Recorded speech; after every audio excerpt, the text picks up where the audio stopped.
Hi guys! Another day, another vlog! For today's vlog mga auntie ko ay nandito ulit kami sa bahay, paulit-ulit na vlog. Samahan ninyo nga po pala ako ngayon sa kaganapan ko ngayon dito sa bahay. Alas 9 na nga ng umaga ngayon lang ako nagkakape. Nabisi kasi ako kanina sa paglilipat ko ng mga halaman sa lupa. Hindi nga kasi lumalaki yung mga tinanim ko sa balde. Kumbaga kasi hindi nabubuhaghag yung kanyang mga ugat. Kaya lahat ay tinanim ko na sa lupa mga auntie ko. Kung nagtataka kayo, hindi nga ako energetic ngayon kasi nga may tao dito sa kapitbahay namin. Nahihiya ako kasi guys kung may tao dito. Parang wala talaga akong naiisip na sasabihin tapos sumasabay pa yung mga manok. Update ko sa sugat ko mga auntie ko. Yung nagras nga po pala kaming ni nanay. After 2 linggo mga auntie ko, bago lang nga ito naghilo mga auntie ko. Matagal talaga yung paggaling nito. Dito talaga po sa bahay namin marami talagang mga manok. Pagpasensyahan niyo na po mga auntie ko. Pumunta nga ako ng bintana, tinignan ko nga kung paulan na nga. Pero makulimlim talaga dito sa amin mula pa kanina ng umaga. Tag-ulan na talaga dito mga auntie ko.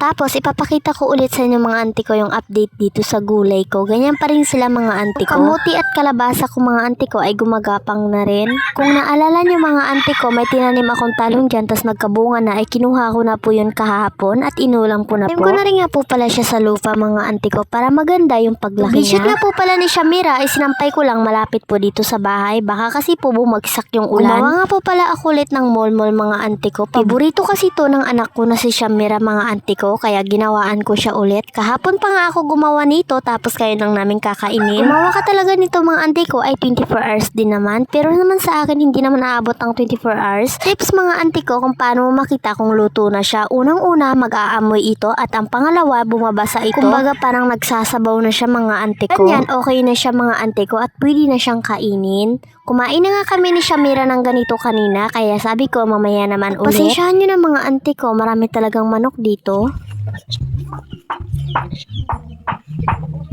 Bango. Sarap guys, favorite talaga to siya. Sarap. Nakain ako guys kanina 2 kami ni Shamira. Apat yung ubus, pandi man ito.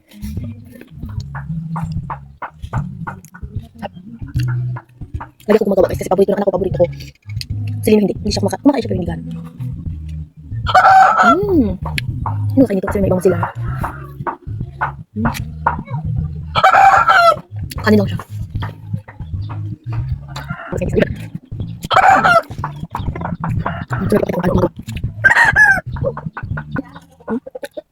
Matulo na doon sa ano, basta may nilagyan ko. Basa na doon.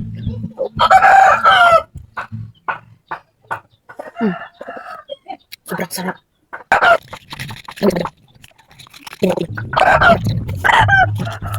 So, araw, nakalima kami. Wala pa abot ang tanghali. Paborito namin guys ng anak ko yan, si Shamira. Ginawaan ko siya maliliit na dahon ng badyang. 2 na ubos niya kanina. So, kaya natin guys si Lola. Tapos si nanay kayo na guys pumunta dito. Tapos kumain na rin siya. Pero bibigyan natin ulit. Favorito rin ito ng matatin. So, kukunin mo naman.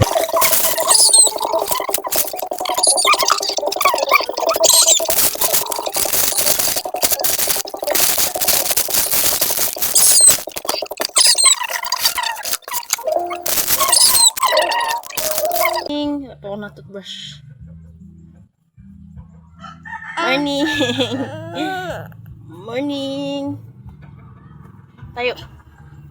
Gumising na rin nga po pala dyan si Shamira mga auntie ko. Di na nga po pala ako nag-voice record kanina. Sa sobrang hingay po talaga doon mga auntie. Po pala kami dito dahil po boring nga po kami doon. Dinala ko nga po pala dito yung mga mall-mall dahil po bibigyan ko po sila Lola. Gising nga ni Shamira mga auntie ko, hindi pa nga ako nakakapag-toothbrush. Kaya nga po pala nag-toothbrush muna ako bago kami aalis. Pagkatapos ko nga mag-toothbrush, siyempre sinara ko na rin nga po pala yung mga pintuan namin. Yung mahaba nga yung video kaya naging forward ko muna. Sinabit ko nga po pala yung ginamit ni Shamira na duyan mga auntie ko. May paniniwala kasi nga po pala ako sa mga matatanda. Pag sinauna talaga mga auntie ko ay marami talagang mga kwento. May dala nga kaming bag dyan kasi nga dyan ko nga po linagay yung mall-mall. Naglakad na nga kami ni Shamira mga auntie ko papunta dun kila nanay.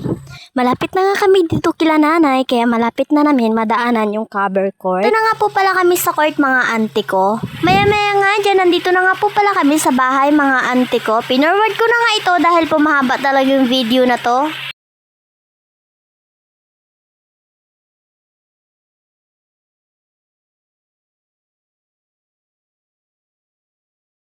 nga po pala ako nakaka-voice record ng maganda mga auntie ko. Malakas na po yung ulan dito ngayon. Late nga ako sa bahay para punpunin yung mga kumot na sinampay ko kanina. Pagkatapos, inayos ko yung motor mga auntie ko. Baka kasi bumagsak mamaya. Pagkatapos ay umuwi na rin ako mga auntie ko. Nag-video nga ako dito sa may malaking kahoy na yan. Pabagsak na nga talaga yung ulan mga auntie ko. Limlim na nga ito mga auntie ko. Sabi ko malakas talagang babagsak na ulan. Pauwi na nga ako papunta doon kila nanay kasi nga iniwan ko lang si Shamera. Hanggang dito na lang nga po pala mga auntie ko at paalam na po. Salamat nga po pala sa mga nanonood ng video ko mga auntie ko. Bye! Paki-subscribe naman po pala yung YouTube channel ko mga auntie ko. Thank you!